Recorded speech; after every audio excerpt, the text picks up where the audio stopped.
Covid পরবর্তী সময়ে মানুষের মধ্যে বেড়েছে ভ্রমণের নেশা। এই নেশা এতটাই গ্রাস করেছে বাঙালিকে, এই উইকেন্ডগুলো আর কেউ বাড়িতে বসে থাকতে চাইছেন না, কাছে পিঠে ডেস্টিনেশন খুঁজে রওনা দিচ্ছেন তার উদ্দেশ্যে। এভাবেই জনপ্রিয়তা বাড়ছে একের পর এক পর্যটন কেন্দ্রের, আর সেই তালিকায় নাম উঠে এসেছে বাংলার রাজবাড়িগুলির। বাঙালি এবং বাঙালিয়ানার স্বাদ নিতে অনেকেই বেছে নিচ্ছেন এইসব রাজবাড়িকে। পশ্চিমবঙ্গ রাজ্যের পূর্ব মেদিনীপুর জেলার হলদিয়া মহকুমার মহিষাদল সিটি ব্লকের এমনই এক রাজবাড়ির কথা আপনাদের সাথে শেয়ার করে নিচ্ছি আমি বিরাজ, আমার চ্যানেল বিকে বিরাজের মাধ্যমে।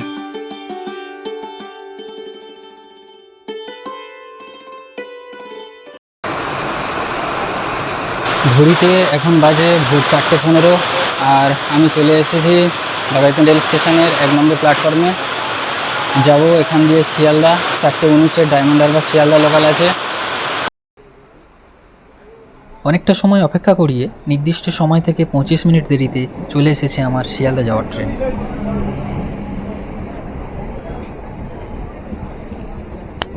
বাঘাযতীন থেকে 4টি স্টেশন অতিক্রম করে চলে এসেছি শিয়ালদা স্টেশন।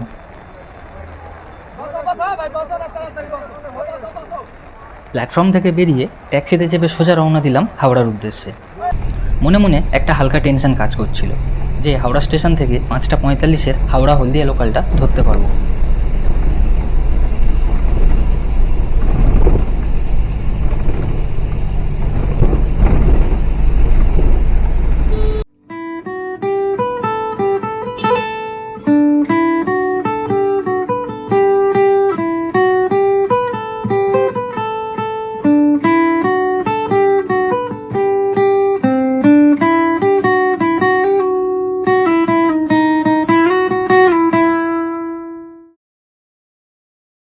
এই যে চলে এসেছি হাওড়া স্টেশনের সামনে, আর স্টেশনের ঘড়িতে বলছে সময় এখন 5:32।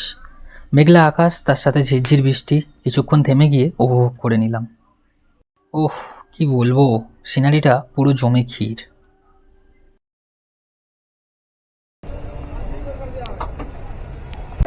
এই যে একেবারে উপরেই দিয়ে দিয়েছে হাওড়া হলদিয়া লোকাল 5:45-এ 13 নম্বর প্ল্যাটফর্ম দিয়েই ছাড়বে। টাইম টেবিল 13 নম্বর প্ল্যাটফর্মে আমার মহিষাদল যাওয়ার ট্রেন ঢুকে গেছে। 5:45 টাইম দেওয়া আছে ছাড়ার, কিন্তু কটায় ছাড়বে এখন ঠিক নেই। কবে ঢুকলো ট্রেনটা।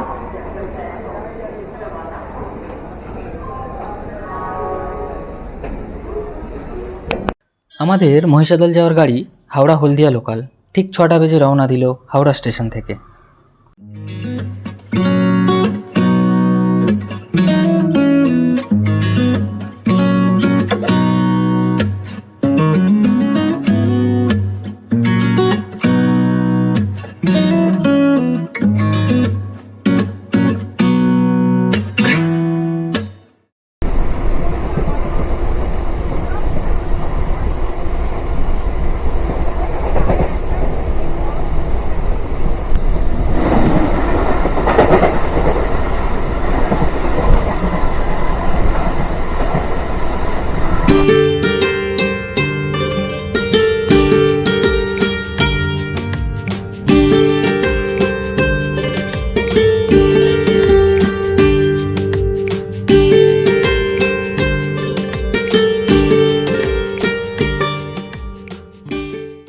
হাওড়া থেকে 29খানা স্টেশন অতিক্রম করে এখন চলে এসেছি সতীশ সামন্ত হল্ট রেল স্টেশনে।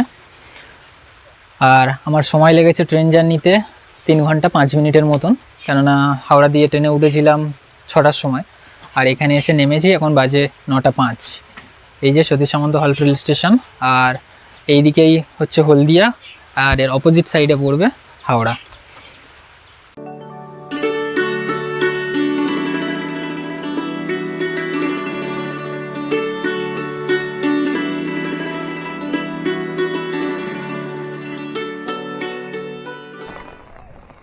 সতীশ সামন্ত হল্ট স্টেশনে নেমে হাঁটতে হাঁটতে এগিয়ে চলেছি মহিষাদল রাজবাড়ির দিকে। আর যেমন বৃষ্টি তেমন স্যাঁতস্যাঁতে ওয়েদার, গা হাত পা পুরো সব কিছু ভিজে গেছে, ঠান্ডা ঠান্ডাও লাগছে হালকা। আর হেঁটে হেঁটে যাচ্ছি রাজবাড়ির দিকে। আর একটা কথা আপনাদেরকে বলে রাখি, আপনারা এখানে আরও একভাবে আসতে পারেন হাওড়া দিয়ে না এসে। আপনারা ডায়মন্ড থেকে কুঁকড়াহাটি বাই লঞ্চে, এবং কুঁকড়াহাটি থেকে চৈতন্যপুর, এবং চৈতন্যপুর থেকে মহিষাদল বাসে করেও চলে আসতে পারেন।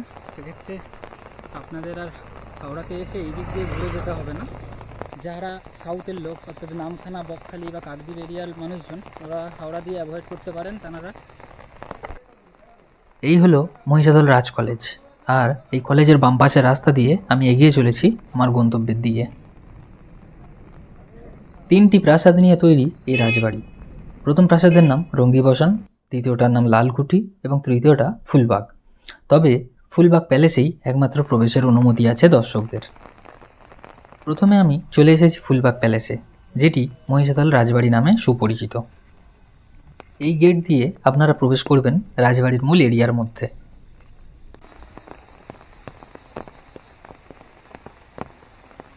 সামনেই রয়েছে টিকিট কাউন্টার।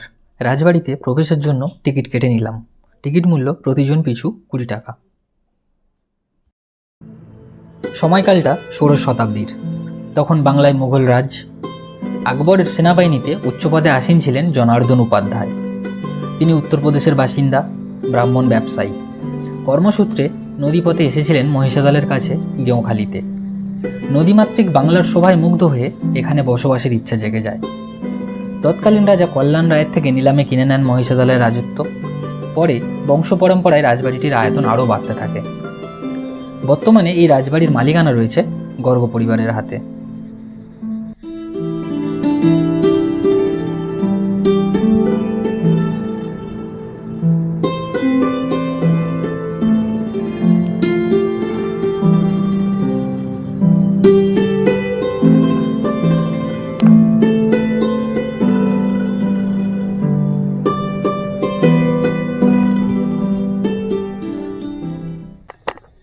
চলে এসেছি মহিষাদল রাজবাড়ির সামনে, যেটাকে ফুলবাগ প্যালেসও বলা হয়। আর এবার ঢুকবো ভিতরে, দেখবো কি আছে না আছে, আর সব কিছু শেয়ার করে নেবো আপনাদের সাথে। দেখতে থাকুন এবং উপভোগ করতে থাকুন। এই যে এখানে সিঁড়ির একদম পাশেই জুতো রাখার ব্যবস্থা রয়েছে। জুতো খুলেই ভিতরে প্রবেশ করতে হবে খালি পায়ে।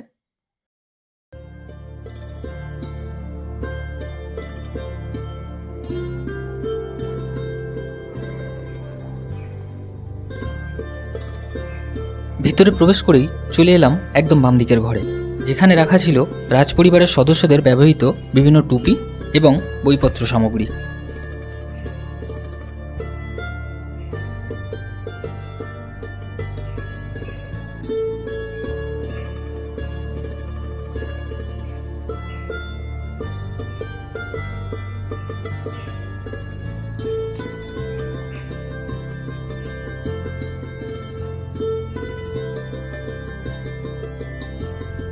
পরবর্তী ঘরে প্রবেশ করতে দেখলাম সেখানে রয়েছে রাজপরিবারের সদস্যদের সময় কাটানোর জন্য খেলাধুলার বিভিন্ন সরঞ্জাম এবং দেওয়ালে টাঙানো রয়েছে রাজপরিবারের সব পূর্বপুরুষদের ছবি।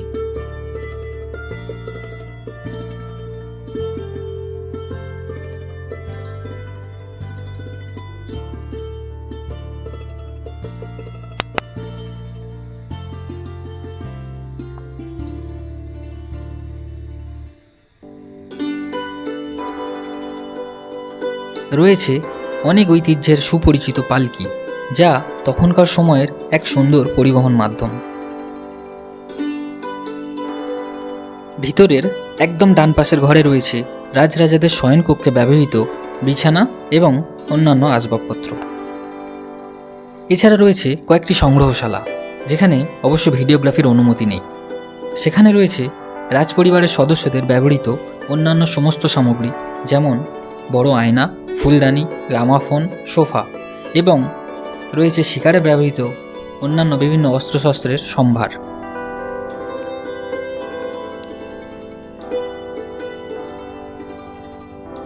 সুবিশাল জায়গা জুড়ে এই রাজবাড়ির বিস্তৃতি, আর ঠিক ওই জায়গাতেই রয়েছে সতীপ্রসাদ গর্গের মূর্তি।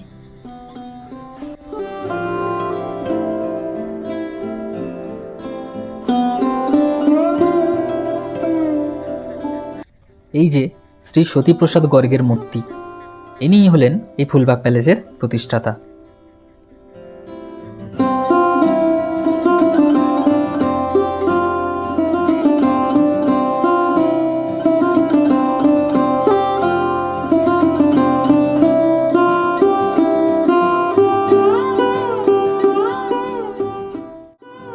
বর্তমানে এই রাজপরিবারের যে সদস্যরা রয়েছেন, তারা এই উপরের ঘরগুলোতে থাকেন। তাই উপরের এই ঘরগুলিতে দর্শকদের জন্য কোনো অনুমতি নেই। তবে যারা এখানে রুম ভাড়া নিয়ে থাকবেন তারাই একমাত্র একদম উপরের ছাদে ঘুরে আসতে পারবেন।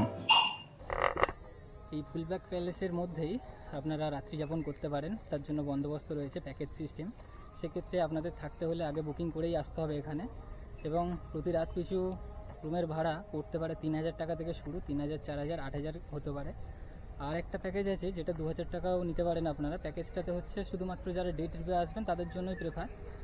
ওখানে আপনারা শুধু দুপুরবেলা খাওয়া দাওয়া করতে পারেন এবং দিনের বিশ্রামটা করতে পারবেন, বাকি রাত্রেবেলা আপনারা থাকতে পারবেন না এর মধ্যে। ফুলবাগ প্যালেসের একদম পাশেই রয়েছে এই ক্যাফে, নাম রাজার হালে ক্যাফে।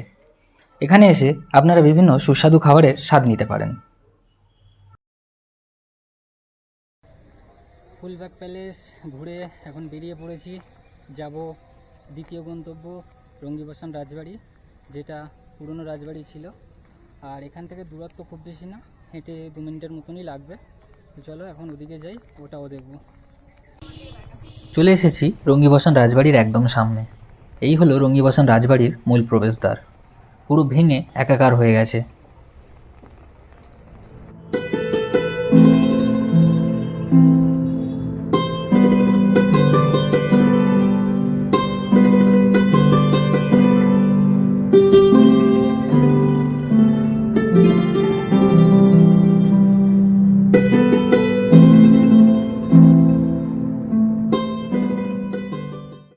এটা হলো রঙ্গিবসান রাজবাড়ির দ্বিতীয় প্রবেশদ্বার। বর্তমানে এটিতে সংস্করণের কাজ চলছে।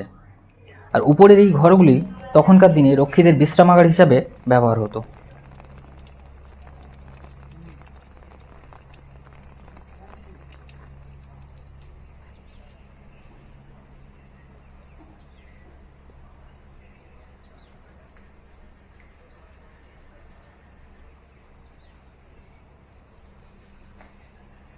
এটা হলো রাজবাড়ির দুর্গাপুজো মণ্ডপ, যা সেই সময় থেকে এখনও হয়ে আসছে।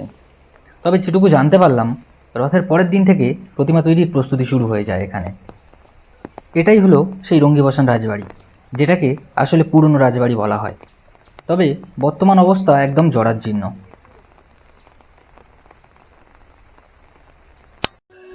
এটা হলো রাজবাড়িরই মন্দির, গোপালজীবের মন্দির, যিনি এই রাজবাড়ির কুলদেবতা। যেহেতু রাজবাড়ির মন্দির, সেহেতু প্রচুর সোনা গয়না, মূল্যবান রত্নের ব্যাপার তো ছিলই। তাই রক্ষীরা এখানে বসেই পাহারা দিত। এগুলো ওয়াচ টাওয়ার হিসেবেই ব্যবহার হতো। এখানে প্রতিদিনই পূজা অর্চনা হয়। তবে পূজা অর্চনার সময় দেখতে পেলাম সকাল 7টা থেকে 12টা এবং বিকেল 3টে থেকে রাত্রি 8টা পর্যন্ত।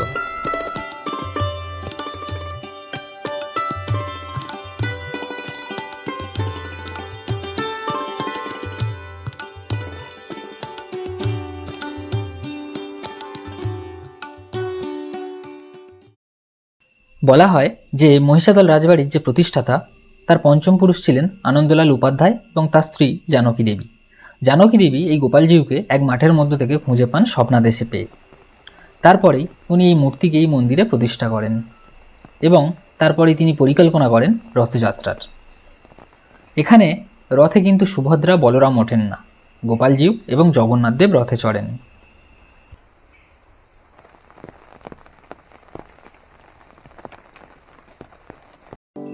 সবশেষে আমি চলে এলাম মহিষাদলের অন্যতম আকর্ষণ রথ দেখার জন্য। যদিও এটা রথের দিন ছিল না, আমি এসেছি প্রথম রথযাত্রা এবং উল্টো রথযাত্রার মাঝের একটি দিনে। তাই রথটাকে মোটামুটি সাজানো গোছানো অবস্থাতেই দেখতে পেলাম। এমন কথা প্রচলিত যে পশ্চিমবঙ্গের রথের মেলাগুলির মধ্যে খ্যাতির শীর্ষে হুগলির মাহেশের রথের পরেই রয়েছে মহিষাদলের এই রথযাত্রা। উচ্চতার দিক থেকে এটি পশ্চিমবঙ্গের মধ্যে সর্বোচ্চ। রানী জানকী দেবী 1876 সালে এই রথযাত্রার সূচনা করেন। 5তলা এই কাঠ নির্মিত রথের মধ্যে মোট 13টি চূড়া রয়েছে এবং চাকার সংখ্যা রয়েছে 36টি।